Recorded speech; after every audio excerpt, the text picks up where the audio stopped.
Welcome back to the big club. Welcome back to the big club. And today we're going to talk about ancient people. We're going to talk about gods. We're going to talk about the sacrifices that the gods needed from these ancient religions, right? Not to say that some of these gods are still not worshipped today, right? They are. They are. So even though when I explain these things, they might sound like, oh my God, these things happened in the far, far past, 500 years ago, 1,000 years ago, they're not happening now. They happened 6,000 years ago, they're not happening now, or they still are happening, right? It's just that the modern world hides it because we want to appear like we're civilized. Okay, but I just want to talk about why were ancient people constantly sacrificing things to their gods? Or rather, why do people sacrifice to gods? And I'm talking about everybody here. Mesopotamia, they giving food and drinks to their gods. Ancient Egypt, they're making offerings. Ancient Greeks, of course, they're sacrificing bulls, sheep, goats. Romans are doing the same thing. You get to the Aztecs, and that's where we talk about actual human beings being sacrificed. So there were massive differences between these civilizations, but sacrifice appears again and again. And I wanted to actually understand why, because from our perspective, especially if you've grown up with the modern idea of God as this all-powerful being who created everything, sacrifice can sound really strange, right? Because why would a god need a goat? Why? That's his creation. Why would he need a goat, right? Why does a god need bread and wine? Why are you pouring wine on the altar? You get what I'm saying? Why does a supernatural being need the blood of an animal? And then obviously the biggest question, why did some civilizations believe the gods wanted human beings? So there's no single answer because, people, or rather civilizations, they sacrifice for completely different reasons. And also, when we hear the word sacrifice, we immediately think about killing something. But a sacrifice could be food, could be food, it could be wine, it could be beer, grain, incense, an animal, just something valuable, even jewelry, expensive jewelry. So, in certain cultures, sometimes a human being, like the Aztecs. And again, you might think that these things are not happening today, but they are, right? In forms of war, right? I believe that when people go and, claim to fight each other, it's World War One, World War Two, I believe those are sacrifices. I believe those are two nations coming together, making sacrifices to their gods. It's just that the people don't know it. They don't know it. But basically, you're taking something that has value in the human world and you're transferring it into the world of the gods.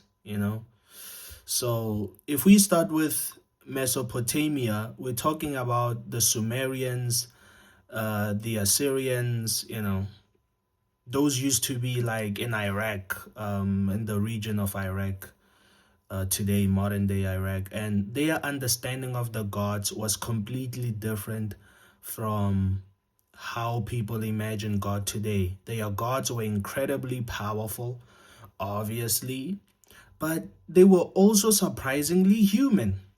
They could become angry, they could be jealous, their gods could fight with each other, their gods had houses, Their gods even wore clothing. Their gods ate. These gods sounded human. You know, according, at least according to the religious worldview of the people worshiping them, right? Even the temples, they were understood as the house of the god, you know, and the god was believed to be present through in that temple, and the priests basically looked after the god. They washed those images or statues. They dressed it, you know, and every day food and drinks were presented to this god, you know. To me, this sounds like something is feeding on humans, like I don't get it. You're worshiping, you're sacrificing, you're giving and giving. But again, we are going to get into why they do those things, why they do those things. And you can even find tablets, talking about deliveries of animals and temple supplies, when we talk about Mesopotamia, because they wrote everything down, so there were actual systems around maintaining the gods, and there's even a story that makes this even more interesting, because in the Babylonian Enuma Elish, right, humans are created partly to take over work that has burdened the gods. So that's the idea in Mesopotamian culture, right, or mythology, that generally humanity exists to serve the divine world. So this is why I say it is energy harvesting. So imagine actually believing that your purpose isn't that God exists to serve you. It's almost the opposite. You exist to serve the gods. I mean, hell, that's what Christians even believe today. They'll just say, I'm just a vessel. I'm just a vessel. It's the Holy Spirit talking within me. I'm doing the work of the Lord. So the mentality, or rather the psychology, hasn't changed. Suddenly giving them food doesn't sound strange, right? It's your job. And you also don't want these gods becoming unhappy with you, right? Because Mesopotamian gods weren't always portrayed as, these loving beings who would forgive everything. They could be unpredictable. If something terrible happened, maybe disease, I don't know, crop failure, maybe they didn't get a good amount of harvest. So people would say the gods are angry. So maintaining the relationship between humans and gods was serious business, So you don't neglect the God who you believe controls things that your entire city depends on. And cities themselves even had gods. So religion wasn't just personal. The well-being of an entire city could be connected with maintaining the favor of its gods. Right? So which means now that sacrifice becomes political as well, because you've got priests, you've got temples, you've got kings, you've got massive amounts of resources going into these religious institutions. So that's Mesopotamia. The gods were understood as powerful beings who required service and care, and food and drinks, and these things were part of maintaining them. Then you get to Egypt. You get to Egypt. Again, it's the same thing. Temples were understood as the houses of the gods. Inside the temple, you would have images, you would have statues, all these things, sculptures. Every day there were rituals. Incense could be burned, and food was presented to the god. And Egyptian religion, they believe in order, right? They believe in order. And the Egyptians had this concept called Mat. I don't know if I said it correct way, but it's talking about things like truth, justice, basically cosmic order. Basically, the universe is supposed to function according to a proper order, right? The Nile River needs to behave as it should. The seasons needs to work. The gods need to be honored. The pharaoh, the king has responsibilities. The humans have responsibilities. Everything has its proper place. So, to them, it wasn't about, oh, please give me something. Osiris, Set, give me something. Their rituals was part of maintaining the proper relationship between the human world and the divine world, right? And again, ordinary people weren't necessarily walking into the deepest part of these temples, um, in the, how can I say it, in the innermost sanctuary, that part was restricted. The priests, they performed many of these rituals on behalf of the king, right? So imagine living in Egypt thousands of years ago. The gods aren't some separate thing that only matters when you die. Religion is connected to everything. The stability of Egypt itself, the seasons, the sun, even death, even ruling, kingship, agriculture, even the Nile River itself. So giving offerings to the gods is part of maintaining that entire structure. And that's why I think, we sometimes misunderstand ancient sacrifice. We look at somebody putting bread in front of a statue and you might think, why are you wasting good food? But they don't think they're wasting it. From their perspective, they're participating in the maintenance of reality itself.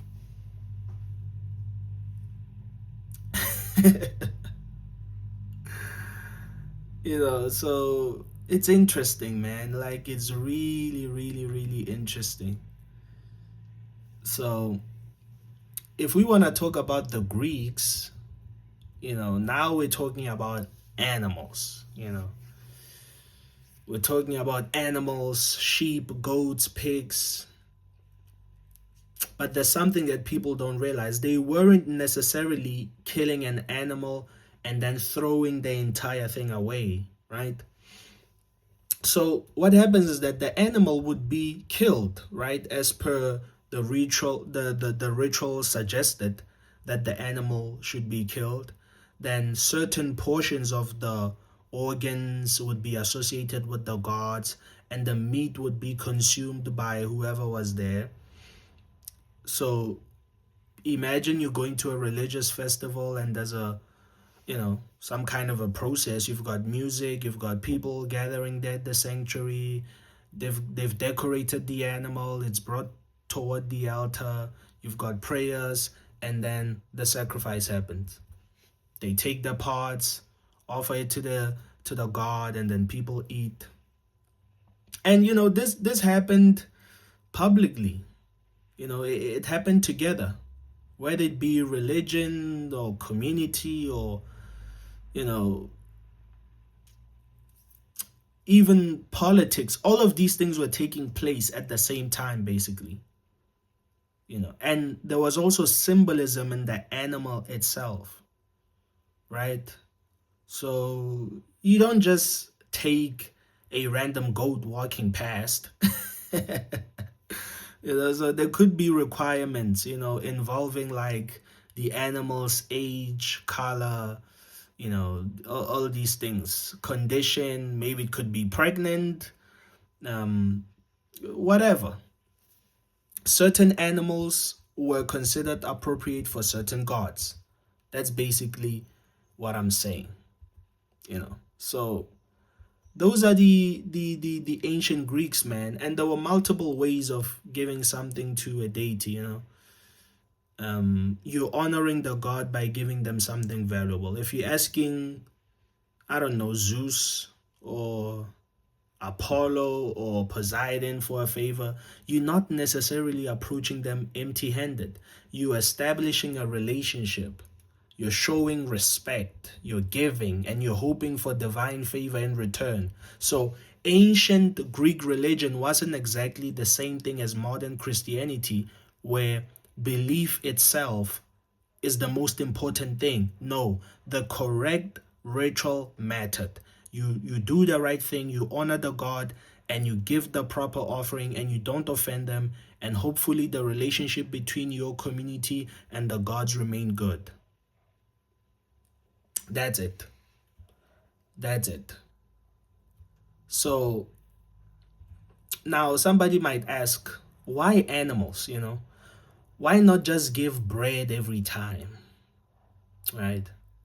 Well, that's because sacrifice is about value, and livestock was valuable. A cow isn't nothing, right? A cow is food. A cow represented wealth. A cow, that's a labor, that's breeding stock, that's an actual economic resource. So giving an animal to a god means something. If your sacrifice costs you absolutely nothing, then is it really a sacrifice? And different offerings represented different levels of value. I mean, think about a bull. That's a massive animal. There's meat available for a feast after you guys slaughter it. So there's an impressive victim being presented. There's a lot that goes into it. There's prestige, expenses. So the bigger and more important the occasion, the more elaborate the offering could become. And because, again, people often ate the meat afterward.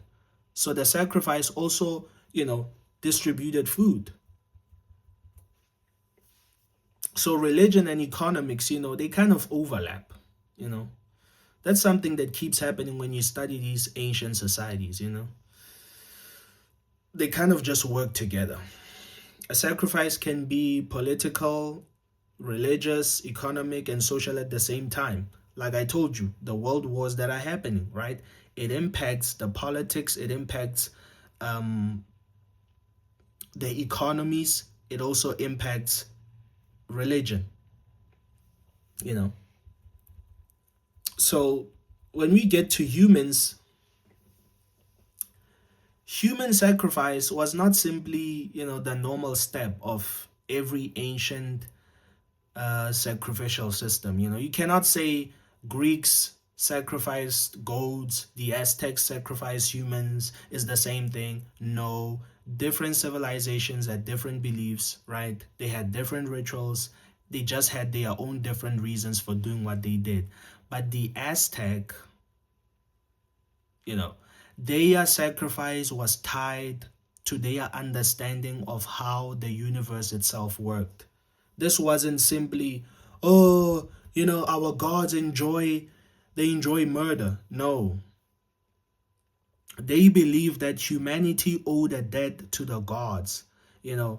Their mythology involved gods making sacrifices connected with creation, right? And the continuation of the cosmos. So human beings owed something back, and blood was incredibly powerful.